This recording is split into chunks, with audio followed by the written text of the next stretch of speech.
Good morning, good afternoon. Does anybody really know what time of day it is anymore or what day of the week it is?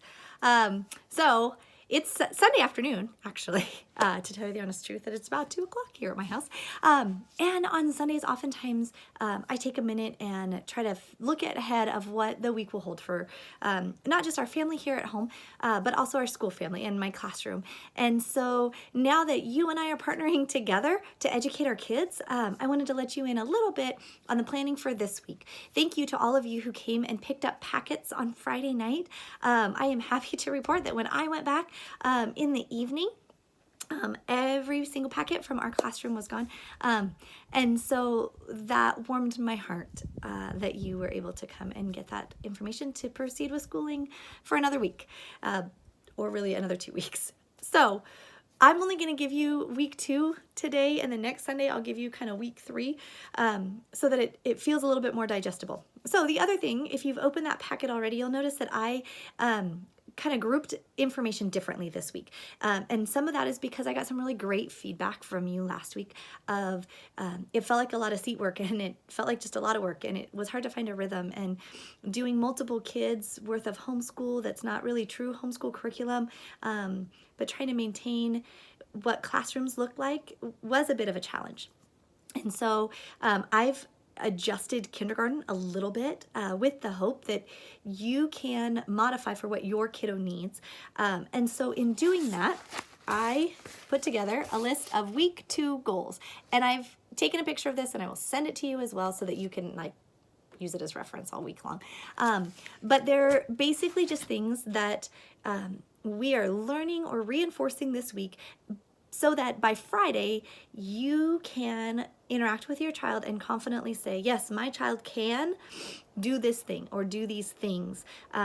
So some of them your kids can already do, and so we are just practicing those skills this week. Some of them you might have to sit a little more side by side with your kiddo and teach them these skills as we go, and that's okay.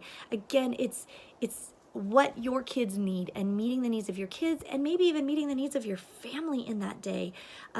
Recognizing that our days are changing, if not day by day, hour by hour. And I know your lives are being affected the same way my life here is being affected. And so I want to offer you grace and flexibility as we're moving forward. So I will still put out a morning video for you. I've heard stories of me being in your living room on the big TV, which, makes me feel life-size, I guess. It also makes me have a moment of ooh, that's personal. So I'm glad, though. Thank you for the feedback that those are things that your kids are enjoying. And so I will keep doing those to the best of my ability. So with that, have them keep doing calendar math every day. And they can do it right along with me as I'm at the calendar at my house, kind of presenting the day from there. I will also be giving kind of the list of activities if we were at school, what we would be doing in that day, but this is where I want to give you the freedom to pick and choose. Again, you're going to look at the goals that we have for your kid, and if they're really doing great on the reading or the Bible, keep that momentum that day, and maybe you don't do something else. You have the ability to be flexible with that, and so I want to give you that permission. So in your packet, the way it's all lined up, first is our entry tasks, and I have one of these a day, Monday through Friday. Again, use them as you need to. Our password this week is no, and oh no. The irony of this being our password this week is not lost on me, so hopefully your kid won't use it on you, and you don't have to use it on them too much either, but and oh no is our password this week. Then I've also got kind of K is our letter of the week, so we're going to be working on the k sound. And here's, oh, my hands are so dry. I know I'm not the only one. Sorting K sounds. Here's a book about no, which if you want to fold it and turn it into a book for them, do it. If not, they can do it this way too. Let's see. Here's K handwriting. So go ahead and have them go through and make the letter K as we go. That's the best thing. Then this one is coloring the K's and L's, reading color words up here. And then this one is a math reinforcement of just numbers within 10 and representing numbers within 10. So again, these are things that if this gets lost or you feel like this can be modified for a day, modify it. I'll still present it in the mornings, but I want you to do what works for your kids and your family. Then for Bible this week, we are working on Moses and the 10 plagues. And so my goal for this week is for our kids to know at least five of the 10 plagues, maybe in sequential order. The goal, if they can get all 10, that's amazing. But really our goal is five. And so in this group of papers, here's our memory verse. It's from Psalm 34:13, and it says, keep your tongue from evil. So we would say, keep your tongue from evil. So that's our memory verse for this week. And then for the kids to learn the plagues, we have this plague, I called it the plague wheel. So it spins. So each day, if we were at school together, we would do 2 plagues, maybe 3, depending on how our day mapped out, which is where you get to choose how many you want to do in a day. I would say don't do all 10, because if the goal is for them to understand the plagues and be memorizing them, if you do all 10 in a day, they will not retain that. So I'd say do 2 or 3 a day, maybe 4. Depends on how your day looks. So like plague number 1, the Nile River turns to blood. So when they color, the river should be red for the blood. And this is where you can read in the Jesus Calling Bible or one of your kids' Bibles, or open up your Bible and read it from the book of Exodus and read it to them. Then frogs, talk about there's frogs everywhere. Frogs in your soup, frogs in your bed, frogs in your house, frogs in your yard, frogs in the kitchen, frogs in the everywheres. And talk to them about, would you like that? And if you were one of God's people, would you have frogs everywhere? Or was it just the Egyptians? So talk about that. And then here's the next one. This one is gnats. Gross. Remember those little flies that we get in the fall? Those are nasty. This is like the same thing. So be working through this with your kiddos and be coloring on the front. One of the skills we do work on in kindergarten, as much as some of our kids hate it, is coloring and carefully completing our work and doing a good job. And so I know that some of you have kids who hate coloring. I know, I've seen it. I live the dream with you. But ask them to slow down and to stay in the lines and to practice doing a good job. First grade's gonna ask the same thing. Second grade's gonna ask the same thing. It's a life skill, doing your job well. So that's Bible, okay? Then I have reading, and then I put math, and then I put phonics. But as I was thinking through goals today, reading and phonics are really kind of the same thing, and writing is kind of the same thing too.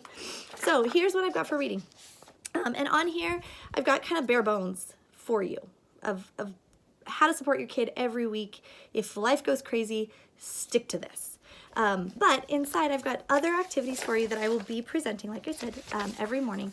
So the first one I have in here is a sequencing activity. It's helping our kids remember stories and understand that order is important. So here's a little chickie cracking out of an Easter egg. And so sequencing what would come first, what would come second, what would come third, what would come fourth.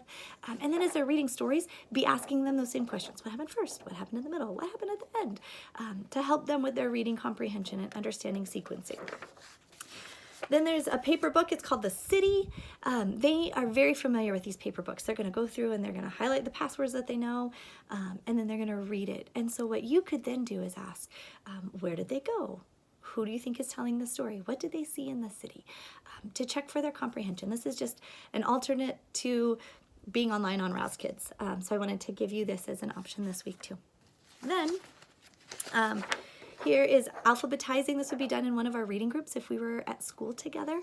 And here are a list of CVC words that I've written down for your kiddos. If we were at school, I have a container with popsicle sticks with CVC words, and they would draw 8 sticks and they would be moving them around and putting them in order and then writing them for me. So if at home, this is a way you can modify for your kids if they don't really want to sit and write another thing on paper. Cut the sticks off and then cut them out. You don't have to cut them all along the line, just cut them in strips and have them manipulate them and put them in order that way. And then if you want to have them right, great. If not, if they can put them in alphabetical order this way, that's fine too. So that's just a modification to get away from so much paper pencil. You can use this as a manipulative to help your kiddos. Then Thursday, here's another alphabet book They can be a detective. Then they can use this to write what K is for. K is for kites, K is for kisses, K is for kangaroos. So we're working really hard on not putting capital letters in the middle of our words. So if they've written kangaroo with a capital A, go back and say that needs to be a lowercase. So that they are not throwing those capital letters in their words. Period at the end, and then write another sentence, or 2, or 3, or 4. Some of our kids are getting to be such great writers, and let them write. So K is for, usually we do this on Friday. Sometimes this is Thursday. Sometimes they're together. It's up to you. Then the phonics packet looks like this. And, ooh, my sticky dry fingers. In here, there's 3 different Build-A-Words. Again, this is something that you can decide how you want to use this with your kid. Maybe you still want to cut out the letters and let them move around the letters to build the word. Maybe they want to tell you that this is a bag, and they're going to tell you B-ag, B-A-G.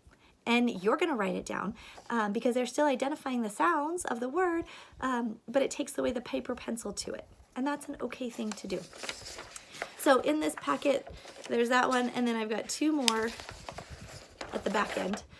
So that'll be the order that I presented in on my daily messages. But again, like I said, if they've got momentum and they're going and you want to do a couple of these a day, super. Do what works for you. The other one in here is CVC words. So last week we worked on beginning sounds with this activity and then ending sounds with this activity, and now we're doing the whole word. So this one is bed, b-ed, bed. And then they'll write it down here, or maybe you'll write it down here for them to take away another element of that paper pencil. And that's okay. Do it and meet your kid where they need it. And then they'll cut and glue it on to make a secret picture. Okay? So math is in here as well. This week we are just working on identifying that minus signs means take away, and seeing the sign and doing the action. So Rocket Math is still an option for you. Then there's directions on this page for subtraction math story. So they're going to cut out and you are going to read the story to them. This one, the next one is Shake and Share. It's just a silly little game. And so they'll use their 2 dice. And when the dice settles the larger number, you're going to subtract the smaller number from the larger number. So if I roll my dice and I get a 6 and a 2, I'm going to write 6 minus 2 equals 4. And then you're going to do it again and again and again. So it's just that more gamey activity. Now, again, paper pencil, if they don't want to write, or they're burned out on it for the day, just play it together and have them tell you the answer. Do it orally with them. Okay, modifications. This one, some of you have asked about introducing a number line for subtraction. Here you go. So this was coming anyway this week, so I love that we're all on the same page. So this one, we're teaching them the first number, start there, and then we're gonna always hop backwards. So 2, take away 1, hop backwards, we land on 1. 4, take away 2, 1 hop, 2 hop, we land on 2. So just giving them another strategy for subtraction. Then the last activity, I did send home this math test. The directions are at the bottom. See how much of this they can do on their own.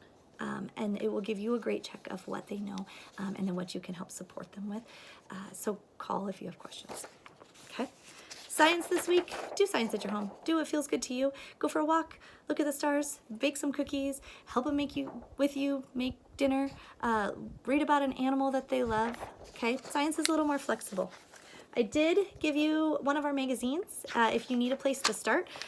Our kids love these.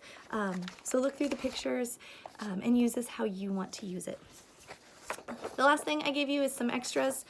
This is really just our homework for the week. So if you want to still have more to tackle that. Okay? You also should have gotten a bag of kisses when you picked up. We were going to estimate kisses this week, so use it, estimate it if you want to, or don't if you don't want to. Okay? So that is the fire hose on the week. That's where we're going. The other thing is, if you have questions, call me. Just call me if you need help. I'd love to see your face. I'd love to check in with you. I'll put my phone number in our email. But just call me. Sometimes like I've said, living out in the country is awesome, except for when the internet slows down in the middle of the day. So call me if you need me. and I am available to you. And if it doesn't work, I'll say, hey, can I call you back in a half an hour? And we'll connect. So you can do this. Grace abounds. Give your kiddos what they need, and I'm here for you. So may the Lord bless you. May the Lord bless us. We got this.